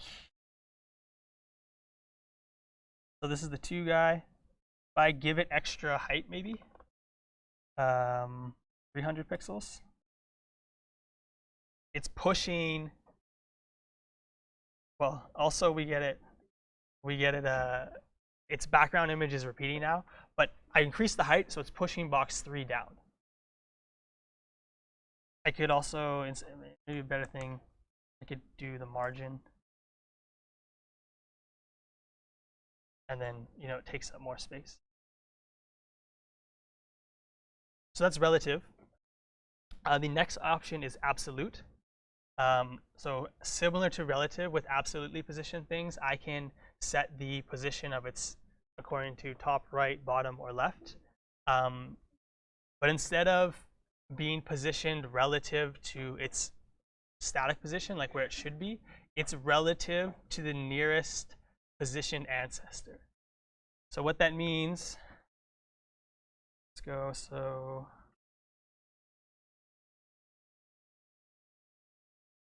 I'll add another div. This will be 4, and this will be absolute.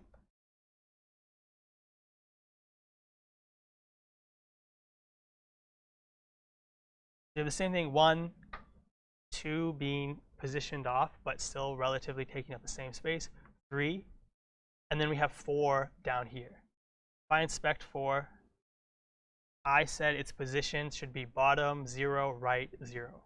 So it is appearing at the bottom, 0 from the bottom and 0 from the right for its parent element, which is this container. The other thing we'll note, the order I put it in, maybe I should change the numbers. 1, 2, we'll call this one 3, this one 4. The order I put it in was 1, 2, 3, and then 4. So 3 should be appearing where this 4 box is, if it took up space like number 2 did. But with absolutely positioned elements, they don't take up any structural space. So if we turn this back to a normal box, non-absolute, it takes up space here, 3, and it forces 4 down here. But when we make it absolute, 4 is not going to care that 3 is even there. It just goes next in line. Absolute are kind of, you can think of them as operating on a separate plane than the other elements on the page. If I can move 3 anywhere on my viewport, and it won't affect the positioning or layout of any other elements. It's kind of off in its own sphere above everything. So that's the first thing. It doesn't take up space. The second thing is that we said it's absolutely positioned relative to its first positioned parent. And that's a mouthful to even understand. But what that means is my parent, or this absolute element's parent, is this container. And this container has a relative position. So when I give an absolute position to its child, it will be positioned according to this container. So 0 bottom means 0 of the container. 0 right means 0 right of the container. If I remove from container its position relative, our box disappears because now it's positioned relative to the viewport. Its parent doesn't have a explicit position property. The highest thing in the hierarchy is the HTML viewport. And so now it's appearing here at 0 bottom, 0 right of this initial, like when I reload the page, because I got rid of this is how much space that the viewport's taking up. 0 at the viewpoint, 0 at the right. So you can change where it's absolutely positioned relative to based on whether its parents are positioned relative or if they're not positioned relative. Yeah.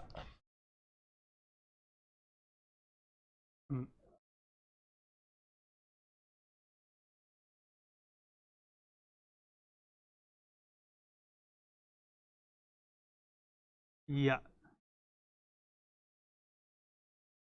Well, a relatively positioned object only has like a position relative to the static if we've moved it at all. So if I have a relatively positioned, say this container, and I haven't set top, left, bottom, or right, it's the same as a static one, except that it has relative positioning. So yeah, like when I unclick that thing from the, there's no change to the container itself, like this gray border. It only changes its children because they're affected by it. But itself is not affected. Where I would see a change is if I give this a top of 100 pixels. So we saw it jump down there, and I can move it down because it's relatively positioned. But if I unclick the relative position, it pops back up because I can't do a top 100 pixels to something that's now static. So now if I turn this on and off, we get a change. But that's only because I have this top property set. If that property is not set, whether it's relative or whether it's static, it doesn't change its own position.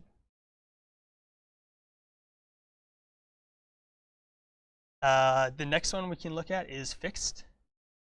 So when something is position fixed, we can set the top, right, bottom, left relative to the viewport so that the element stays in the same position even when content is scrolled.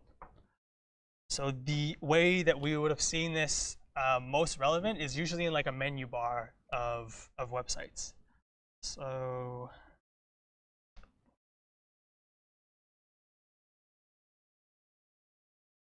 I'll create one more box. It's going to be box and it's going to be fixed as well.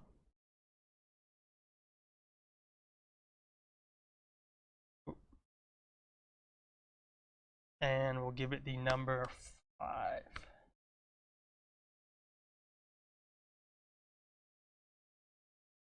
So now if we refresh our fixed, I've set it to have a top 0 and a right 0.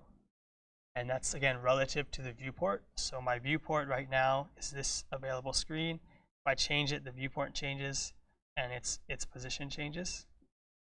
But being fixed, it's positioned relative to the viewport always. So when I scroll, it stays there. I can't scroll very much, but it will stay at 0, 0 of what I can see always. So just as a recap, we have 1, statically positioned element. I can't change where it is with top, bottom, left, or right. 2, a relatively positioned element. I can change its position relative to where it would have been static. It still takes up the static position in the layout. 3, we can set something to be absolute so that it is relative to its positioned parent and doesn't take up any space. And then lastly, 5, which is a fixed one, also doesn't take up any space in the layout, is most similar to an absolutely positioned thing, but it's like stuck. It's glued to the viewport.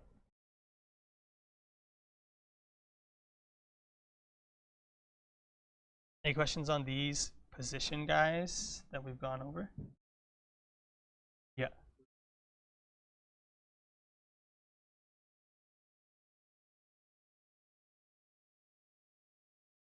So like a box inside number 3, or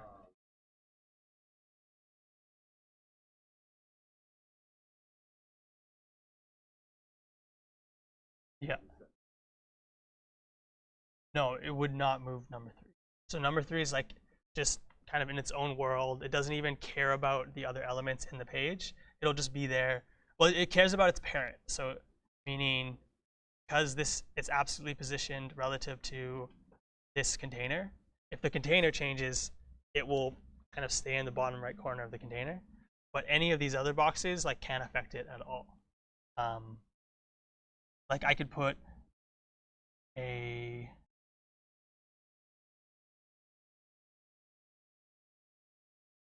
another absolute position guy, 3.5, and he's appearing directly on top of the old. So I guess to illustrate that better, I'll say write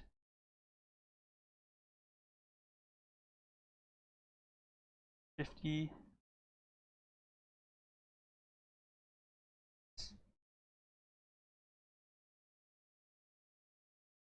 Oh, this is for all apps. No.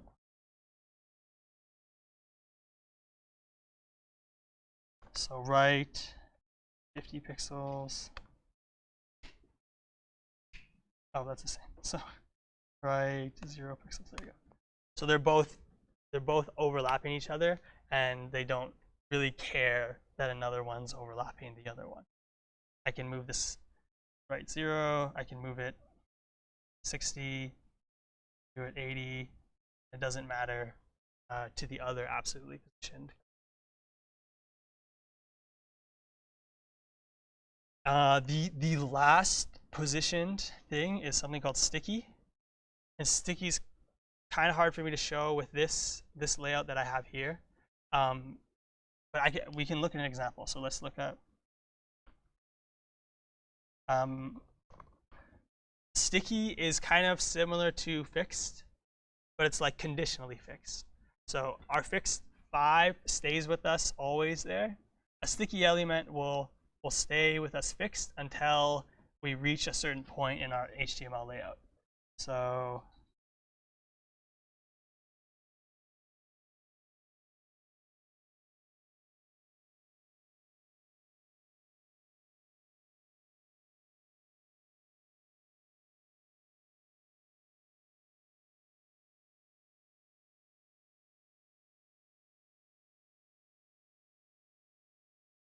So here, this header, I believe, is like sticky. When we reach the content itself, it becomes fixed. And then, well, this isn't actually a great example these guys did.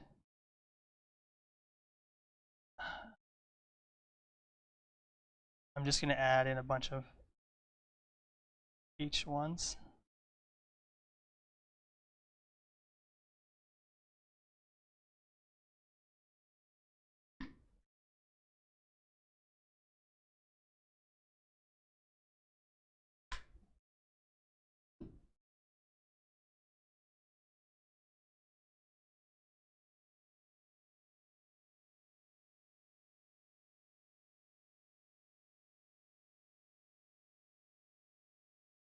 So what I'm trying to do is I need some content after this div that they've created. No! Whatever.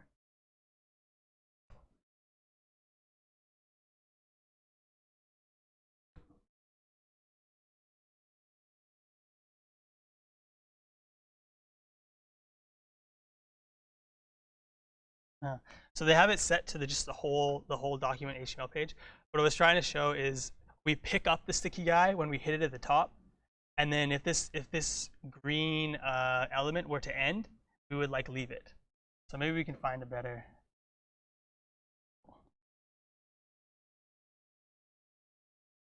Oh, maybe they have. Oh, this is just the opposite. So you can stick it to the bottom of things, or you can stick it to the top. But we can imagine like maybe a blog or a blog stream that had a bunch of blog posts one after the other. And when we were within the div of the first blog post, we would want the header at the top. But then when we hit the end to that blog post, we wanted the header dropped and a new one like picked up. So you can do that with sticky. Whether or not you end up using sticky, it's kind of a very specific use case position one, but it is nice and it does something pretty cool, all purely in CSS and fairly easy. So it's good to know about in the cool. That's everything, guys. I hope you found that useful. I know we didn't do any like really cool styling, but it's good to understand the fundamentals of some things like the box model and a lot of CSS coming from the place of wanting to mimic print content and things like the rule of specificity. And from here, you can really start to get creative and do some cooler things than a screen with some boxes on it. If you guys have any questions, just let me know. I'll be around. And thanks a lot.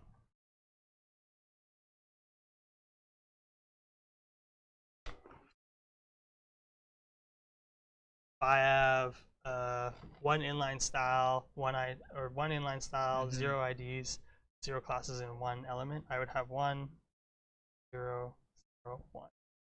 And then if another one, I had 1 ID and 0 everything else, I would have this. So what 1001 is bigger than 100. So you have 1 inline, 1, and 0 ID 0, Yeah. 0 class 0, 1 L. 1,000. Yeah, and if I had 5 classes and 2 elements, I would have like 2. So 100 is bigger than this one. So this would be first, this would be second, and this would be third in terms of how they would be applied. Nice.